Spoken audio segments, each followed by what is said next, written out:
Heartbreak is one of the few experiences that every human being across every culture can recognize instantly. The hollow chest, the restless mind, the sudden silence where laughter once lived. It feels like grief, because it is grief. But it's not just grief over a person, it's grief over a dream, over a version of ourselves we built inside that love. Today, I want to take you through the psychology of heartbreak, why it feels like dying, what happens in the brain and body, and perhaps most importantly, what it teaches us about love, about identity, and about the human heart itself. When we fall in love, our brain floods with neurochemicals. Dopamine creates joy and anticipation. Oxytocin, the bonding hormone, gives us closeness and safety. Serotonin steadies our mood. The beloved becomes more than a person. They become our regulator, our mirror, our anchor. So when love ends, we don't just lose a relationship. Our brain goes into withdrawal. Dopamine collapses, oxytocin vanishes, serotonin dips. The body interprets this as danger, which is why heartbreak feels less like sadness and more like survival panic. Have you noticed how heartbreak hurts in the body? The heavy chest, the stomach in knots, the racing heartbeat? Neuroscience shows us why. The same brain regions that register physical pain, the anterior cingulate cortex, the insula, light up when we experience rejection or loss. To the nervous system, a breakup is not just emotional, it's a wound.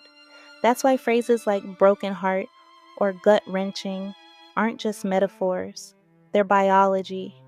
But perhaps the deepest pain of heartbreak isn't just losing someone, it's losing who we were with them.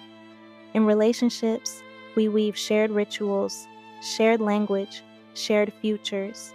We create a story together. When that story ends, it feels like a whole identity has been erased. Psychologists call this self-expansion theory. Love literally expands the self.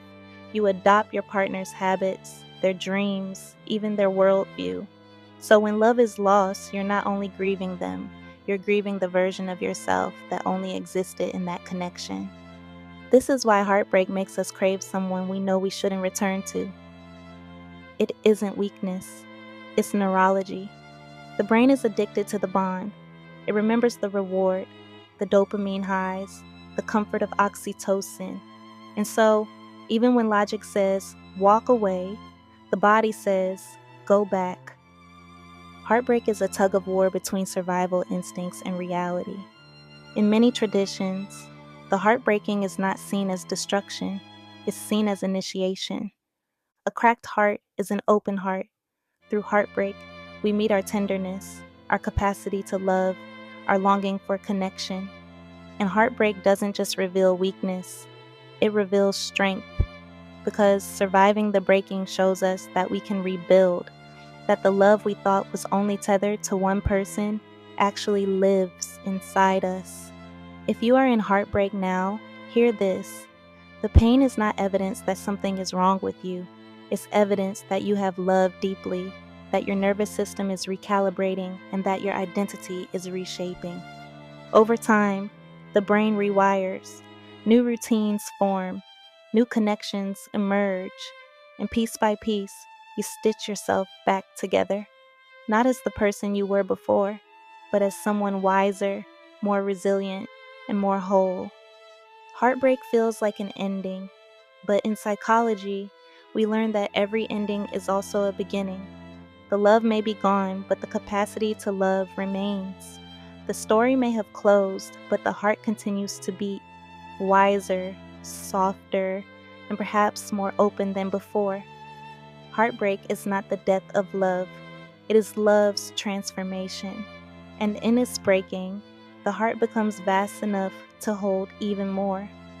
Thank you for sitting with me in this exploration. If this resonated, stay close. I'll be sharing more deep dives into the psychology of the human heart and the archetypes we live out every day.